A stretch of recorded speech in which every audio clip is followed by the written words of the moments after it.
భగవద్గీత 16వ అధ్యాయం అధో షోడశ అధ్యాయం 16వ అధ్యాయం దైవాసుర సంపత్తి భాగయోగ.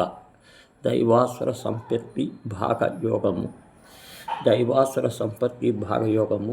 సంపద అనగా ఐశ్వర్యము, దైవ సంపద అనగా దైవికములకు సద్గుణముల యొక్క సంపత్తి, దైవ సంబంధమైన గుణరాశి, జీవుని భగవంతుని సమీపమునకు చేర్చునట్టి శీల సంపద.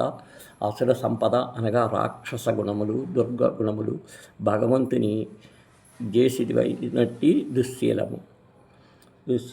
ఈ రెండింటిని గురించి విపులముగా తెలియజేయను. ఎలానగా ఆ రెండింటిలో తెలుసుకొని ఉండిన సాధకుడు హృదయము పరిశోధించుకుని దైవగుణము లేనిచో సంపాదించుటకు ఉన్నచో ఇంకను అభివృద్ధి పరచుటకును అసురులుండిన అపారములుగా ఆధ్యాత్మిక క్షేత్రమును సర్వులకు ఉపయోగం నుండుటకై భగవానుడు ఆ సద్గుణములను దుర్గుణముల నుండి దైవ అసుర సంపదల రెండింటి యొక్క చక్కగా విభజించాడు. దైవ సంపద యొక్క గుణం, అసుర సంపద యొక్క గుణం, అసుర సంపద యొక్క లక్షణములు. నరక ద్వారములు, శాస్త్ర విరుద్ధములు, ఆచరణ చేర్చి శాస్త్రములు ఉన్నాయి. ఈ సహజముగా దైవిక లక్షణముల గురించి, అసుర లక్షణముల గురించి విపులముగా తెలుసుకున్న వలన కుతూహలం జనించును.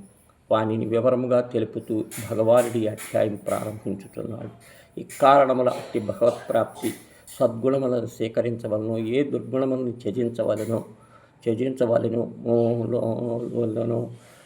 శీల సంపద విజ్ఞానం అతనికి లభింపజేయుటకై ఆ బోధనలతో కూడిన ఈ అధ్యాయం ప్రారంభించబడినది.